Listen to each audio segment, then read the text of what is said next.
international community and the United Nations bear responsibility to uphold international law, stop the aggression immediately, and hold the aggressor accountable for its actions. So this statement was issued on behalf of Pakistan by Ministry of Foreign Affairs this morning in consultation with the Prime Minister Shehbaz Sharif Saab and relevant stakeholders. आपकी इजाज़त से now on behalf of this house we have been with each other. Honourable member Raja Sahab ने एक draft पेश किया था और फिर एक अमेंडेड ड्राफ्ट थोड़ा सा कंसेंसस के सामने बनाया है, वो मैं पेश कर देता हूँ। लेकिन उससे पहले मैं ये आपकी इजाज़त से ये रूल्स ऑफ बिज़नेस जो है वो उसकी वेवर के लिए मैं रिक्वेस्ट करना चाहता हूँ। जी रेजोल्यूशन मंगवाओ, उसको फाइल नहीं दी आपने, फाइल लेके हो यार।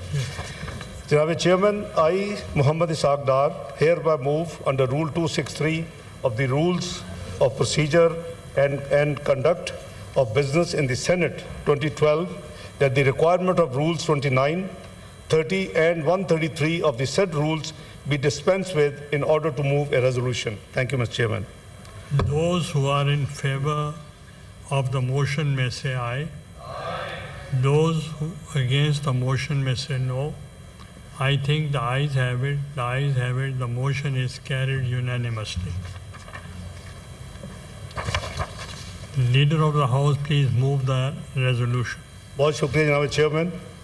Today in the early hours, Israel, in violation of the UN Charter and international law, has once again committed a war crime by attacking our neighbor and brotherly country, the Islamic Republic of Iran. Israel's attack is a blatant violation of the fundamental principles of the United Nations and all international norms. It has put peace and security in the region and beyond in grave danger. Over the years, Israel has been the source of countless deaths of Muslims around the world, particularly in occupied Palestine. The world and Muslim Ummah are witnessing slaughter of children and civilians in Gaza for the last 2 years on an unimaginable scale. The inaction of the Muslim world against this genocide is especially troubling as it has now led Israel to attack another sovereign Muslim state, Iran.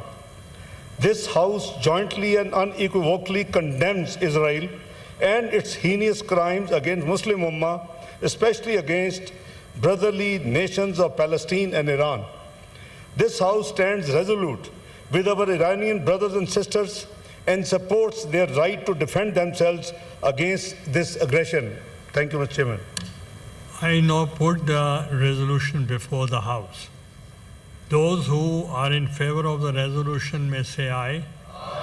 Those against the resolution may say no. I think the ayes have it. The ayes have it. The resolution is passed unanimously. The House stands adjourned to meet again on Monday, the 16th June 2025 at 3 p.m. Senate Israeli हमले की मजम्मत की गई है इसहाक डार की जानिब से और एक रेजोल्यूशन पास की गई है इस सेनेट से और करारदाद मुतफ़िका तौर पर मंजूर की गई है। सेनेट में इसराइली हमले की मजम्मत की गई है जो ईरान पर किया गया है और वज़ीर आज़म जो नायब वज़ीर आज़म है इसहाक डार, उनकी जानिब से कहा गया है कि ये इंतहाई जारहाना इकदाम है जो कि उठाया गया है इसराइल की जानिब से। हम ईरान पर इसराइली हमले की मजम्मत करते हैं। वजारत खारिजा ने इस मामले पर मजम्मती बयान भी जारी कर दिया है। उनकी जानिब से यह भी कहा गया और उन्होंने मजीद कहा कि इसराइली हमला खित्ते के अमन के लिए शदीद खतरा है। सेनेट ने ईरान पर इसराइली हमले के खिलाफ मजम्मती करारदाद मुतफ़िका तौर पर मंजूर कर ली है। सेनेट का इजलास शुरू हुआ, इसहाक डार की जानिब से इज़हार ख्याल किया गया और उन्होंने इस इकदाम को इसराइली जारहियत करार दिया और मुतफ़िका तौर पर मजम्मती करारदाद मंजूर की गई है जो कि सेनेट ने ईरान पर इसराइली हमले के खिलाफ मंजूर की है। और इसहाक डार ने इज़हार ख्याल करते हुए कहा कि यकीनी तौर पर यह इसराइली जारहियत है और इससे खित्ते का अमन सबोटाज होगा और करारदाद को मुताफिका तौर पर मंजूर किया गया है। सेनेट ने ईरान पर इसराइली हमले के खिलाफ मजम्मती करारदाद मुताफिका तौर पर मंजूर कर ली है। वजीर खारिजा इसहाक डार की जानिब से ये करारदाद ईरान में पेश की गई और इस करारदाद को मुताफिका तौर पर मंजूर कर लिया गया। आज जो हैपनिंग्स हुई हैं उसके तनाजुर में ये करारदाद पेश की गई है। इसराइल ने ईरान पर बड़ा फ़ज़ाई हमला किया, जबकि मुसल्लह अफवाज, पासदारान इनकलाब के सरबराह समेत मुतअद्दिद कमांडर्स और 6 एटमी साइंसदान इस हमले में शहीद हुए। एटमी तंसीबात, पासदारान इनकलाब के हेडक्वार्टर्स और फौजी क़यादत की रिहाइश गाहों पर यह हमले किए गए। ईरानी आर्मी चीफ मोहम्मद बाकरी, पासदारान इनकलाब के सरबराह मेजर जनरल हुसैन सलामी, अल कुद्स फोर्स के सरबराह इस्माइल कानी और senior commander general Ghulam Ali Rashid इनमें शहीद हुए। जबकि एटमी प्रोग्राम के सरबराह अली शमखानी, एटमी साइंसदान डॉक्टर मोहम्मद मेहदी तेहरानची और डॉक्टर फरीदौन अब्बासी भी शहीद हुए इन हमलों में। और इसराइली हमले में 200 जंगी तैयारों ने 8 शहरों में 100 से ज़ायद अहदाफ को निशाना बनाया।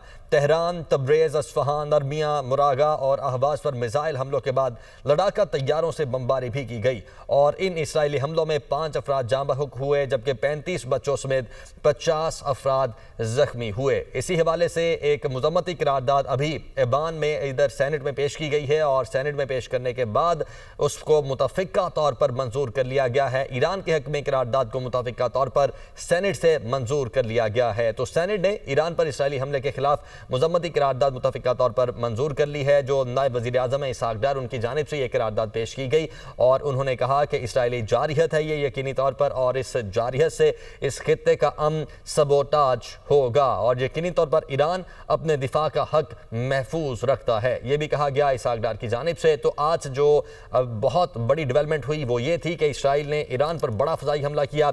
मुसल्लह अफवाज, पासदारान इनकलाब के सरबराह समेत मुतअद्दिद कमांडर्स और 6 एटमी साइंसदान शहीद हुए इन हमलों में और एटमी तंसीबात, पासदारान इनकलाब के हेडक्वार्टर्स और फौजी क़यादत की रिहाइश गाहों पर हमले किए गए। ईरानी आर्मी चीफ मोहम्मद बाकरी, पासदारान इनकलाब के सरबराह मेजर जनरल हुसैन सलामी, अल कुद्स फोर्स के सरबराह इस्माइल कानी और senior commander general Ghulam Ali Rashid शहीद हुए। जबकि एटमी प्रोग्राम के सरबराह अली शमखानी, एटमी साइंसदान डॉक्टर मोहम्मद मेहदी और डॉक्टर फरीदौन अब्बासी भी शहीद हुए। ब्रिगेडियर रिटायर्ड वकार खान साहब इस वक्त हमारे साथ मौजूद हैं। वकार खान साहब, जो हमला किया ईरान पर इसराइल ने, उस पर तो बाद में आते हैं, लेकिन सबसे पहले जो अभी मजम्मती करारदाद मुतफिका तौर पर मंजूर हुई है सेनेट में, इसको आप कैसे देखते हैं?